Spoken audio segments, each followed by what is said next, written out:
بسم اللہ الرحمن الرحیم۔ ذکر پیدائش حضرت سیدنا امام حسین علیہ السلام۔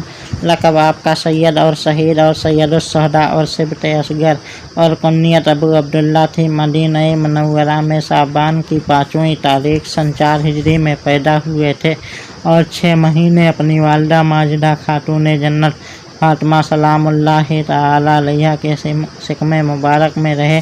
پیدائش کے وقت عجیب و غریب انوار نمودار ہوئے کہ بیان سے باہر ہے۔ کئی فرزند اعظم سے لے کر آج تک ششمہ سوائے آپ کے یا حضرت یحییٰ بن زکریا علیہ السلام کے پیدا ہو کر زندہ نہیں رہا۔ حضرت رسول مقبول پیغمبر خدا صلی اللہ علیہ وسلم آپ کی ولادت کی خبر سن کر جناب فاطمہ سلام اللہ علیہ کے گھر پر گئے اور فرمایا جلد دکھاؤ میرے بیٹے کو۔ اسما بنت قیس کہتی ہیں کہ میں نے ایک سفید کپڑے میں لپٹا ہوا حضور کی گود میں حسین کو دے دیا۔ نے داہنے کان میں تکبیر کہی اور بائیں کان میں اقامت کہی اور فرمایا اے علی علیہ السلام کیا نام رکھا؟ حضرت علی شیر خدا نے عرض کیا یا رسول اللہ صلی اللہ علیہ وسلم میری کیا مجال تھی کہ حضور سے سبقت کر کے نام رکھتا، مگر دل میں تھا کہ حرب نام رکھوں گا۔ حضور نے فرمایا میں ابھی ان کا نام رکھنے میں وحی کا منتظر ہوں۔ اتنے میں جبرائیل علیہ السلام بحکم رب جلیل آئے اور عرض کیا یا رسول اللہ صلی اللہ علیہ وسلم ہارون علیہ السلام کے 3 بیٹے صبیر، صبر اور مصبر تھے۔ یہ عبرانی زبان ہے، عربی اس کی حسن، حسین اور محسن ہے۔ سو بڑے صاحبزادے کا نام حسن رکھا گیا، نام ان کا حسین رکھیے، اور تیسرے کا نام محسن ہوگا۔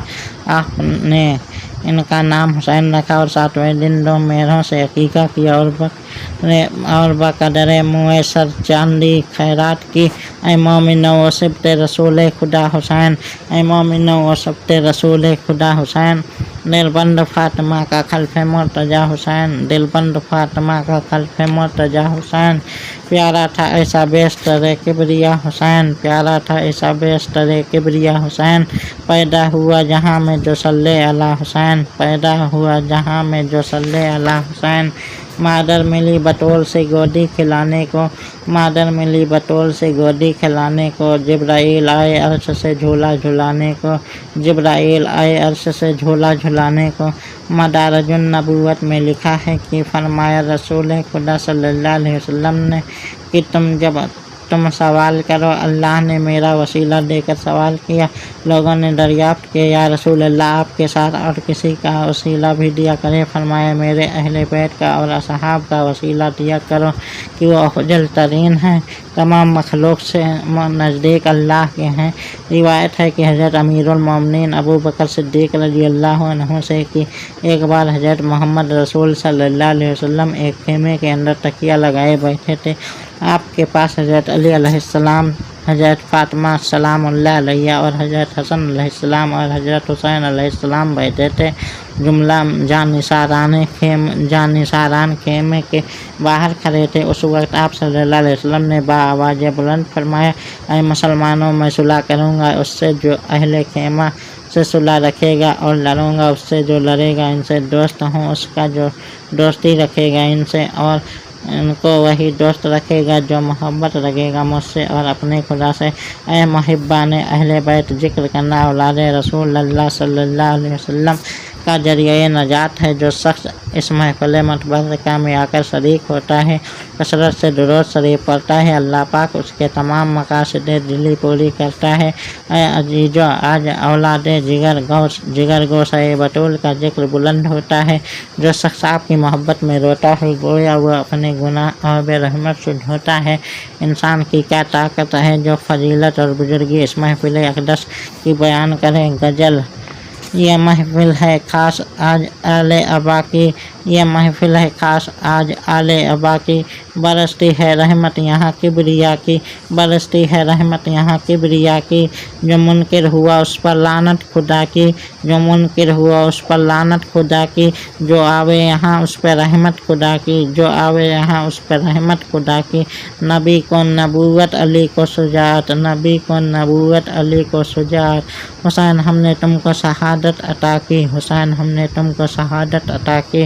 اے ظالم ستا لے نہیں رنج ہم کو، اے ظالم ستا لے نہیں رنج ہم کو، ہے روزے اول سے یہ مرضی خدا کی، ہے روزے اول سے یہ مرضی خدا کی، گلا بھی کٹایا ہے گھر بھی لٹایا، گلا بھی کٹایا ہے گھر بھی لٹایا، سب اولاد امت پہ ہم نے فدا کی، سب اولاد امت پہ ہم نے فدا کی۔ نہ محشر کا غم ہو نہ دوزخ کا ڈر ہو، نہ محشر کا غم ہو نہ دوزخ کا ڈر ہو جس کو محبت سہے کربلا کی، ہو جس کا محبت سہے کربلا کی۔ جو ذکر حسین آج میں پڑھ رہا ہوں، جو ذکر حسین آج میں پڑھ رہا ہوں، نازل یہاں خاص رحمت خدا کی ہے، نازل یہاں خاص رحمت خدا کی۔ ارباب تواریخ میں نقل کرتے ہیں کہ دعوت یزید پلیت کو امام علی مقام سے اس سبب سے تھے کہ عبد مناف کے 2 لڑکے جڑے ہوئے پیدا ہوئے تھے، پیشانی دونوں کی جڑی ہوئی تھی اور تمام جسم علیحدہ تھا۔ عبد مناف کے ان دونوں لڑکوں کا نام ہاشم اور امیہ تھا۔ لوگوں نے ہر چند کوشش کی لیکن پیشانی جدا نہ ہوتی تھی، ناچار مشورہ کر کے تلوار سے دونوں کی پیشانی جدا کی۔ اس زمانے میں ایک بڑے عالم عرب میں تھے، انہوں نے کہا کہ تم نے برا کیا جو تلوار سے ان کی پیشانی کو جدا کیا، اب ہمیشہ ان کی اولاد میں پشت در پشت تلوار چلا کرے گی۔ چنانچہ بنی ہاشم اور بنی امیہ میں خوب تلوار چلی۔ پھر ہاشم کے یہاں لڑکا پیدا ہوا، اس کا نام عبد المطلب رکھا، اور امیہ کا لڑکا پیدا ہوا، اس کا نام ابو سفیان رکھا۔ ابو طالب اور ابو سفیان میں خوب تلوار چلی۔ پھر ابو طالب کا لڑکا پیدا ہوا، ان کا نام علی علیہ السلام رکھا، اور ابو سفیان کے لڑکا پیدا ہوا، نام اس کا معاویہ رکھا۔ حضرت علی کرم اللہ وجہہ میں حضرت علی کرم اللہ وجہہ میں اور معاویہ میں خوب تلوار چلی۔ پھر حضرت امیر المومنین علی مرتضیٰ کے لڑکے پیدا ہوئے، نام مقدس ان کے حسن اور حسین رکھے گئے، اور معاویہ کے لڑکا نہ خلف پیدا ہوا نہ خلف پیدا ہوا، نام اس کا یزید رکھا۔ اس یزید نے بسبب اس دائمی عداوت کو حضرت حسین علیہ السلام کے ساتھ جنگ کر کے دونوں شہزادوں کو شہید کروا دیا۔ روایت ہے کہ سن 60 ہجری میں 8 دن رجب کے باقی تھے کہ شہر دمشق میں معاویہ یعنی یزید کے باپ نے انتقال فرمایا، اور بجائے باپ کے یزید پلیت تخت سلطنت پر بیٹھا اور تمام ملک اہل اسلام پر تسلط کر لیا، اور ہر ایک شہر و ولایت میں اپنی بیعت کے نامے بھیج دیے۔ چنانچہ ایک نامہ ولید بن عقبہ حاکم مدینہ کو اس مضمون پر لکھا کہ معاویہ نے وفات پائی اور تمام سلطنت میرے قبضے میں آئی، سو تم کو بتاکید لکھا جاتا ہے کہ اس فرمان کے دیکھتے ہی امام حسین علیہ السلام و عبداللہ بن عمر و عبد الرحمن بن ابو بکر و عبداللہ بن زبیر سے میری بیعت لو، اگر وہ کسی طرح کا ہیلا بہانہ نہ کریں تو فوراً ان کا اور ان کے ساتھیوں کا سر کاٹ کر میرے پاس بھیج دو۔ چنانچہ وہ نامہ یزید پلیت کا ولید نے امام علی مقام کو بلا کر سنایا۔ حضرت نے فرمایا کہ اے ولید، یزید فاسق و فاجر، بدکار و شراب خوار اور جانی ہے، میں ہرگز اس کی بیعت قبول نہ کروں گا۔ جب آپ نے اس کی بیعت سے انکار کیا اور اس کو خبر پہنچی کہ حسین علیہ السلام نے میری بیعت سے انکار کرتے ہیں، تب تو در پہ ان کو وسط خطوط ولید کو بھیجے اور کوفہ والوں کو بھی بہکایا کہ کسی صورت سے حسین ابن علی علیہ السلام کوفہ میں بلا کر شہید کر ڈالو۔ چند خطوط کوفیوں کے بھی آپ کے اس مضمون کے آئے کہ آپ جلد ہی کوفہ میں تشریف لائیں، تمام لوگ آپ کا دیدار کرنے کا اشتیاق رکھتے ہیں۔ پھر ایک روز ولید نے آپ کو بلایا اور عرض کیا، یا ابن رسول اللہ صلی اللہ علیہ وسلم، آپ کے قتل کی بابت خطوط برابر چلے آ رہے ہیں، میں بہت حیران ہوں۔ آپ نے فرمایا، ولید، تقدیر الہی میں کسی کا چارہ نہیں، تو یہ خطوط مجھ کے دے کہ بابا جان کی روضہ منورہ پر جاؤں اور تمام حال کہہ سناؤں۔ ولید نے تمام خطوط آپ کو دے دیے۔ رات آپ روضہ انور پر آئے اور تمام حال کہہ سنایا، اور کمر مبارک سے لپٹ کر اس قدر روئے کہ بے ہوش ہو گئے۔ جب ہوش آیا تو کلیجے کو ہاتھوں سے تھام کر درد دل اس طرح سنانے لگے،